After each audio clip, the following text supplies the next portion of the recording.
time for a haircut.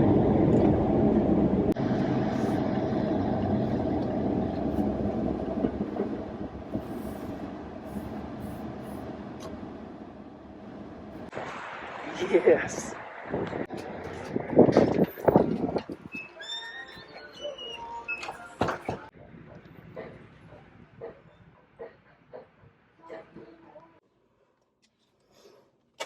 Got my coffee.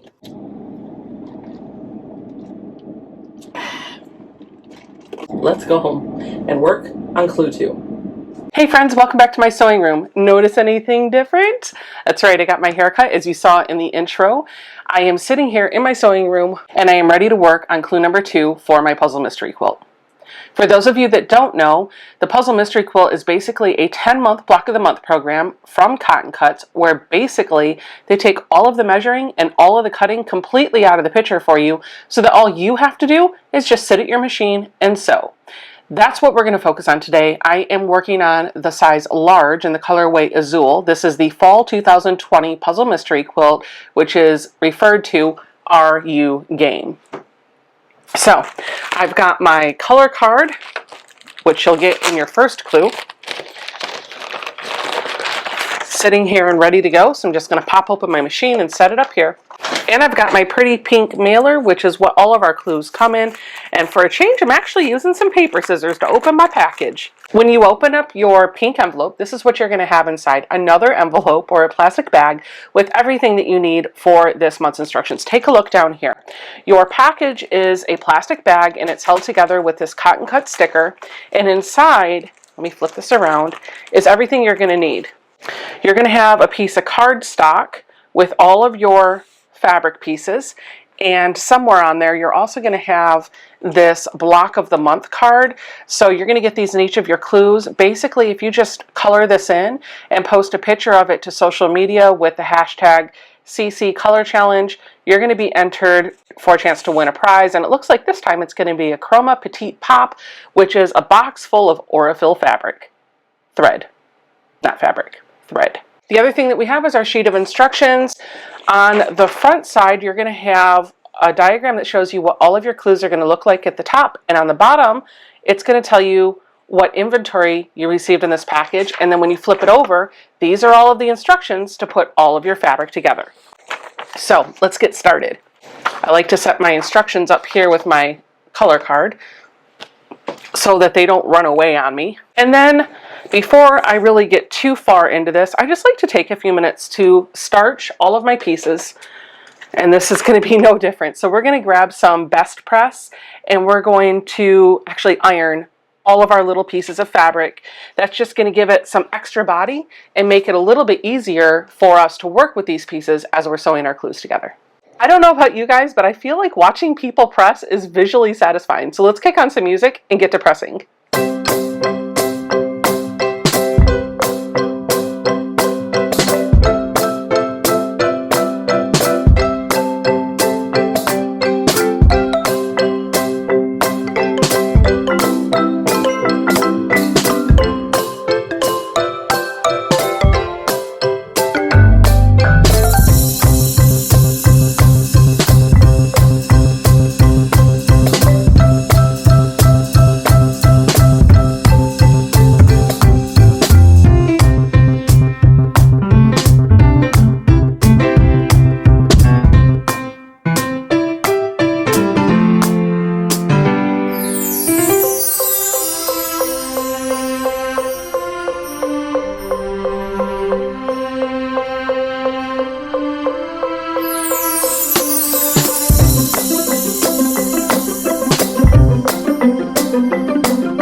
Okay, before we get started, let's talk a little bit about the triangles that we got this month for Fabric E. Taking a look down here, we have 3 triangle units that were given to us. We have 2 of a very large triangle, so these are going to be easy to identify and they're going to stand out from the other triangles. Let's just go ahead and set those aside. The other 2 stacks are cut pretty dang near identical, but there's a difference, and you gotta look very closely to see this difference. Okay, I've pulled out one from each of the 2 categories. It's not the size that's gonna be the differentiating factor here. It's gonna be how it was cut. There are 4 of the triangles that are under this hand and 2 of the triangles that are under this hand. All right, let me give you a nice close-up view of those triangles here, and I'll show you what the difference is. The triangle on the top has a point at the top, and then on the sides, the point's cut off. The triangle down at the bottom, the point is chopped off of all 3 corners. So as long as you're separating them by where they're notched, you should be okay. You're going to have 4 of the triangle units where the points are cut off of all 3 tips, and 2 of the one where they have a point at the top and then the points down at the bottom are knocked off. Here's why that's going to matter. If I stack these 2 triangle units on top of one another, the one that has the point at the top is actually a little bit smaller than the one underneath, and so it's going to be a bit of a struggle if you try to put that in a place where it doesn't go. So just make sure you're paying attention to your instructions, you're listening to me because I'll tell you which one to use, and we're going to get through this just fine. Now that you know the little trick about the Fabric E triangles, let's jump into step 1. It wants us to take the large triangles of Fabric E and the large triangles of Fabric F and sew these together so that we have 2 half square triangle units.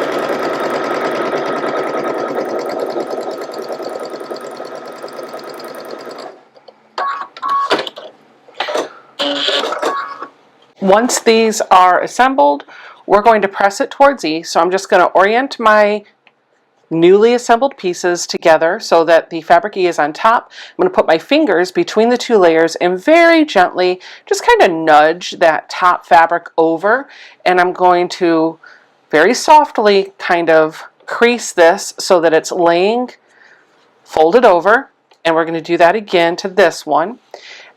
We've nudged the fabric with our fingers, and now we're going to convince it with a hot iron to lay just how we told it to lay.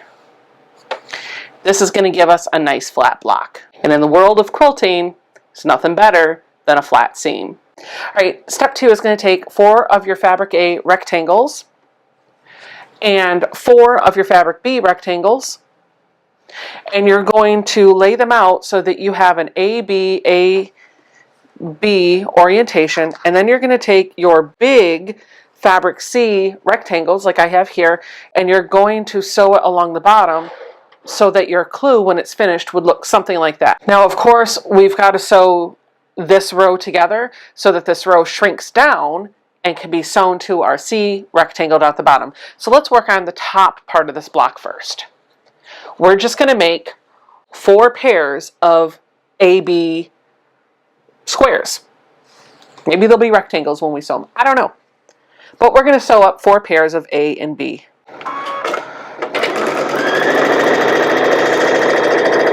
Every B gets an A and every A gets a B.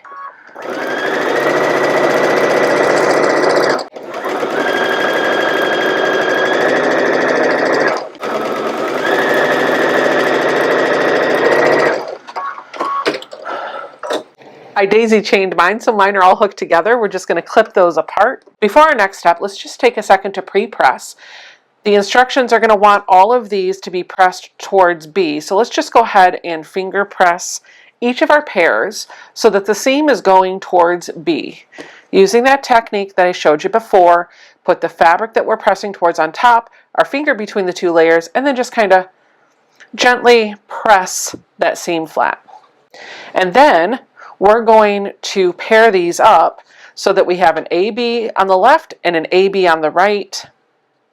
And we'll just take one seam right down the middle to make this one strip. Just make sure when you're sewing these, you're joining A to B, not B to B or A to A. And then we're going to press it over towards B, which for my colorway is that purple. And now that we've finger pressed these, I'm just going to take a hot iron and convince those seams to lay in the direction that I nudged them. This will help keep our block nice and flat. If we take the time to press between each of the steps or each of the times we take a seam, it's going to help your block lay a lot flatter. All right, so now what we're going to do is take our strip that we just sewed, and we're going to make sure that A is in the upper left-hand corner, and we're going to sew that on top of our C rectangle. So pay careful attention to your fabric orientation before you put these together.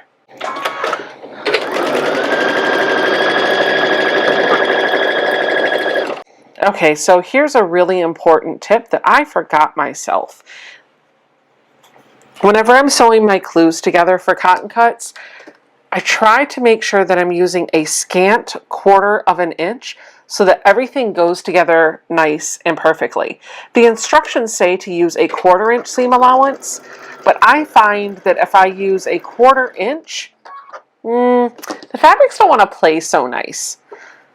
Things don't line up as well as they should. So if you use a scant 1/4 inch, then things are going to match up a little bit better, and if your clue is a little bit bigger at the end, you can always size it down. I actually already sewed this clue together, and I found that it didn't quite line up with the C rectangle for one of the two pieces that I was supposed to get.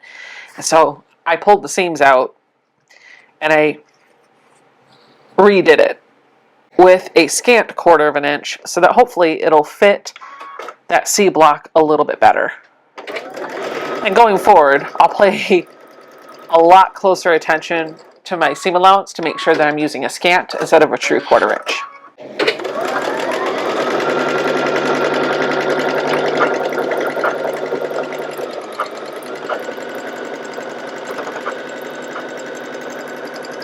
Once you have those pieces put together, they want you to press it towards the C rectangle. There's our step 2. Let's set that aside. All right, the next step is to take the fabric that we just made in step 2 and lay it down so that fabric A is in the upper left-hand corner and the C block is on the bottom. And then we're going to get those half square triangle units that we made in step 1 and orient it so that we've got F in the lower right-hand corner of the block. So this is what step 3 should look like. Let's just go ahead and sew those together.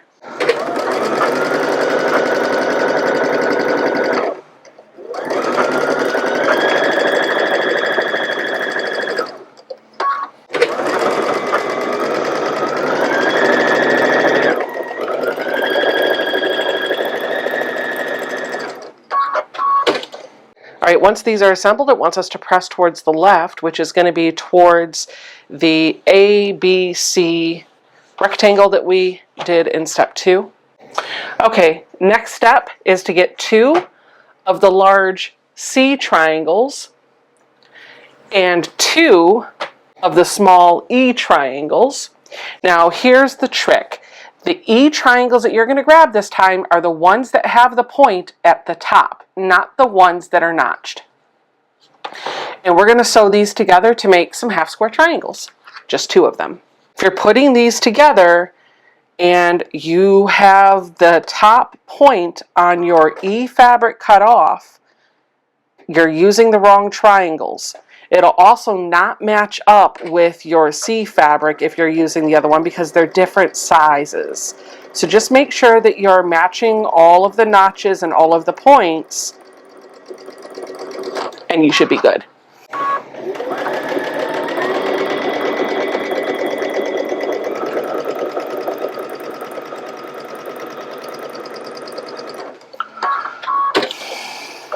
Once these are assembled, it wants us to press towards C. So just like we've done before, put our finger in between the layers, push it over, and convince it with some heat. All right, now we're going to grab the remaining 4 E triangles that we have, and these are the ones that have the notches cut off of the top. And then we're going to grab the little C triangles that we have, and we're going to make some flying geese units. So let me show you what this will look like when we put them together.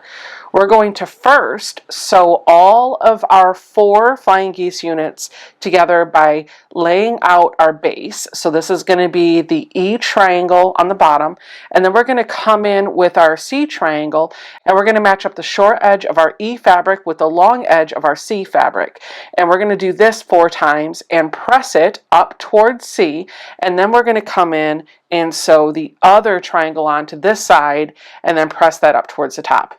It doesn't matter whether you work on the left side or the right side first. It just matters that you do one side, press, then the other side.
All right, now that we've got our 4 flying geese units all sewn up, we're just going to set those seams first with our fingers,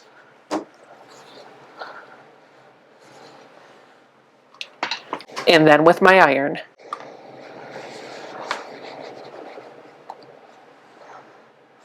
And if you lined everything up correctly, you should have a nice 1/4 inch right above the point of that E fabric for when we sew it together into the rest of the clue, which we're going to do right now. We're going to take 2 of the flying geese units that we made and the 2 thin rectangles in fabric C, and we're going to sew these little rectangles to the top of our flying geese unit. When I sew this together, I actually like to sew it from the back side because I'll be able to see with these threads the intersection where that point is. And if I just stitch a thread or 2 closer to the top of the fabric away from that point instead of going through the X or just trying to go directly through the X, I know I'm not going to cut off my point.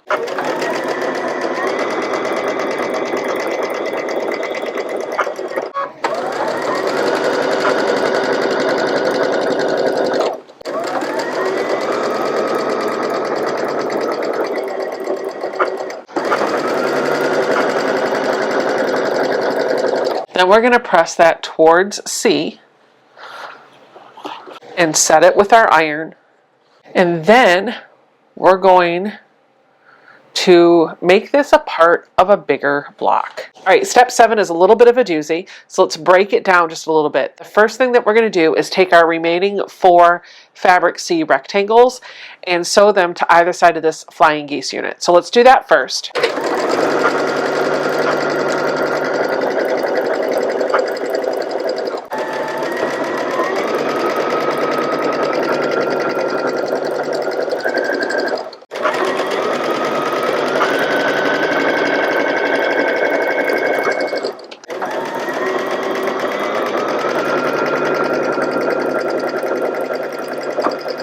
then once you have your little borders sewed onto your flying geese unit, it wants us to press the seams away from the flying geese unit. So again, we're going to press it with our hands or fingers and really convince it with some heat. That's the first part of step 7.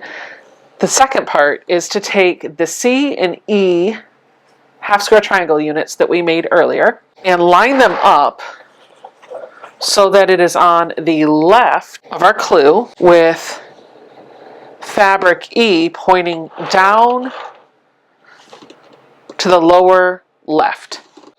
So your clue should look something like this.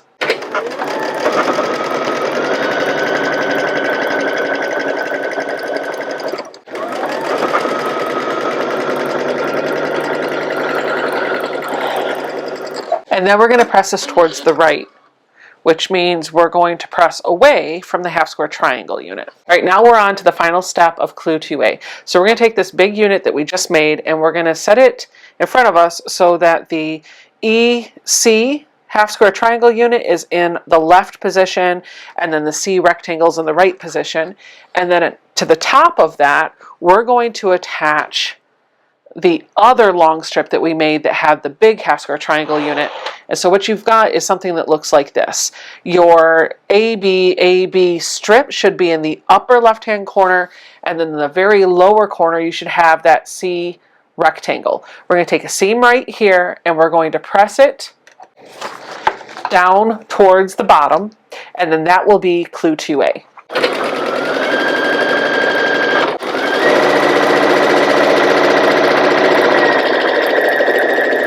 We want the seam to go down towards the bottom of our clue. This is going to take a little bit of convincing, at least for me. Maybe the other one will go better. We're just going to smooth it all out with our hand to make sure it's laying nice and flat. Press it with our hot iron. All right, this is clue 2A. That's what it all looks like sewn together. All right, that is 2A. Now let's work on 2B, which is actually pretty simple compared to what we just did in 2A. We're going to take those 2 leftover flying geese units that we made in 2A, and we're going to build on them. Let's first start by grabbing our B and A fabrics, and we're going to make 2 strip sets where we're sandwiching fabric A in the middle and we're putting a B on either side.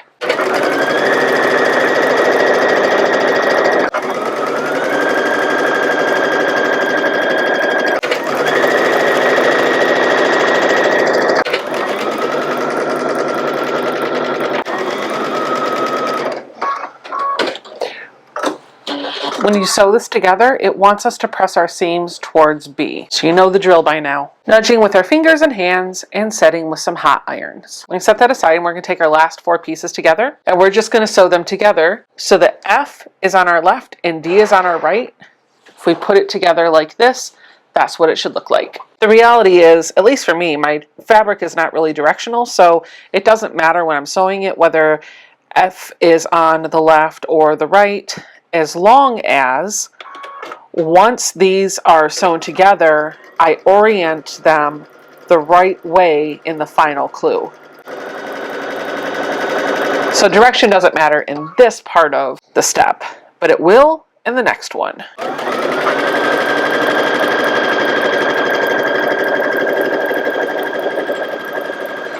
And then once that's sewn together, we're just going to press the fabric over towards D.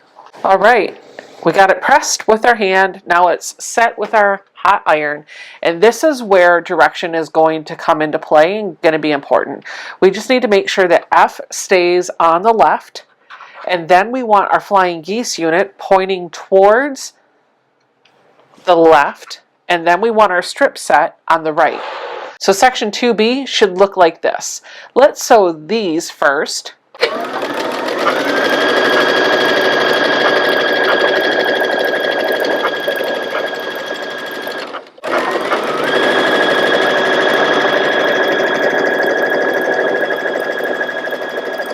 Now that our strips are sewn on to our flying geese unit, it wants us to press the fabric away from the flying geese unit. And then we're going to sew on our final seam and we're going to press that seam to our left.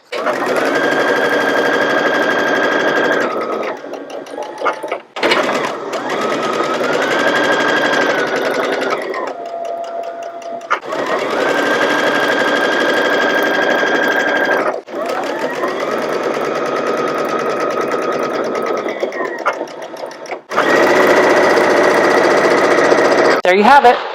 There's section 2B for clue number 2 for the Puzzle Mystery Quilt Are You Game for Fall 2020, sponsored by Cotton Cuts. This is only month 2 of a 10-month program, and there are still plenty of colorways for you to join in on the fun. If this is something that you want to look into, all of the information will be down below. You can head over to the Cotton Cuts website, look at the colorways that are available, and pick one. And when you sign up, Cotton Cuts is going to give you all of the clues that have already shipped.